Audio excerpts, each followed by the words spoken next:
Press মোচাৰী তেওঁ এইবাৰ নিজিকে, কাৰণ ধনশ্ৰী সমষ্টিত নতুনকৈ বিশ্বনাথ শোণিতপুৰৰ পৰা নতুন বড়ো মানুহ আহিলে 15,000, এই 15,000 ভোটটো বি পি এফৰ ফালে নাযায়, 10,000 মান ভোটটো ইউ পি পি এলৰ ফালে আহিব, সেইকাৰণে আমি জিকিম।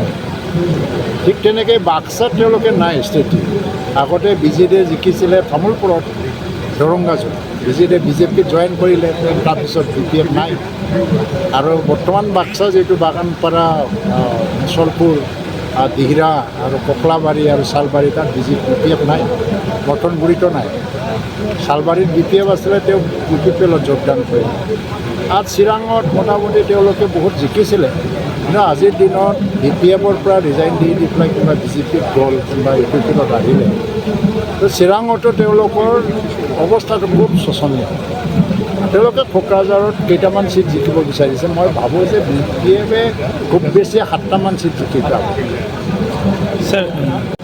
প্ৰেছ মোচাৰী তেওঁ এইবাৰ নিজিকে, কাৰণ ধনশ্ৰী সমষ্টিত নতুনকৈ বিশ্বনাথ শোণিতপুৰৰ পৰা নতুন বড়ো মানুহ আহিলে 15,000, এই 15,000 ভোটটো বি পি এফৰ ফালে নাযায়, 10,000 মান ভোটটো ইউ পি পি এলৰ ফালে আহিব, সেইকাৰণে আমি জিকিম।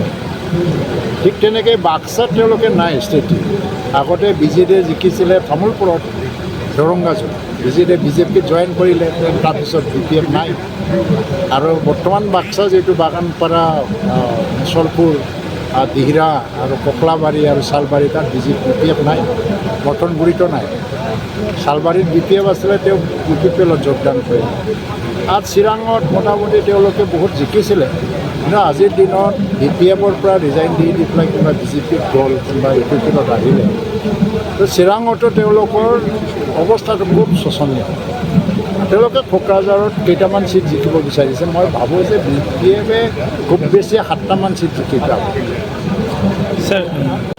প্ৰেছ মোচাৰী তেওঁ এইবাৰ নিজিকে, কাৰণ ধনশ্ৰী সমষ্টিত নতুনকৈ বিশ্বনাথ শোণিতপুৰৰ পৰা নতুন বড়ো মানুহ আহিলে 15,000, এই 15,000 ভোটটো বি পি এফৰ ফালে নাযায়, 10,000 মান ভোটটো ইউ পি পি এলৰ ফালে আহিব, সেইকাৰণে আমি জিকিম। ঠিক তেনেকৈ বাক্সাত তেওঁলোকে নাই স্থিতি। আগতে বি জে ডিয়ে জিকিছিলে তামোলপুৰত, দৰংগাজুত, বিজেপিত জইন কৰিলে, তাৰপিছত বি পি এফ নাই। আৰু বৰ্তমান বাক্সা যিটো বাগানপাৰা, মুছলপুৰ, দিহিৰা আৰু ককলাবাৰী আৰু শালবাৰী, তাত বি পি এফ নাই, মটনগুৰিতো নাই। শালবাৰীত বি পি এফ আছিলে, তেওঁ ইউ পি পি এলত যোগদান কৰিলে।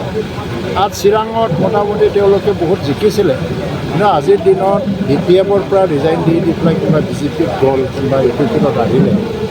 তো চিৰাঙতো তেওঁলোকৰ অৱস্থাটো খুব শোচনীয়। তেওঁলোকে কোকৰাঝাৰত কেইটামান চিট জিকিব বিচাৰিছে। মই ভাবোঁ যে বি পি এফে খুব বেছি 7টামান চিট জিকি পাব।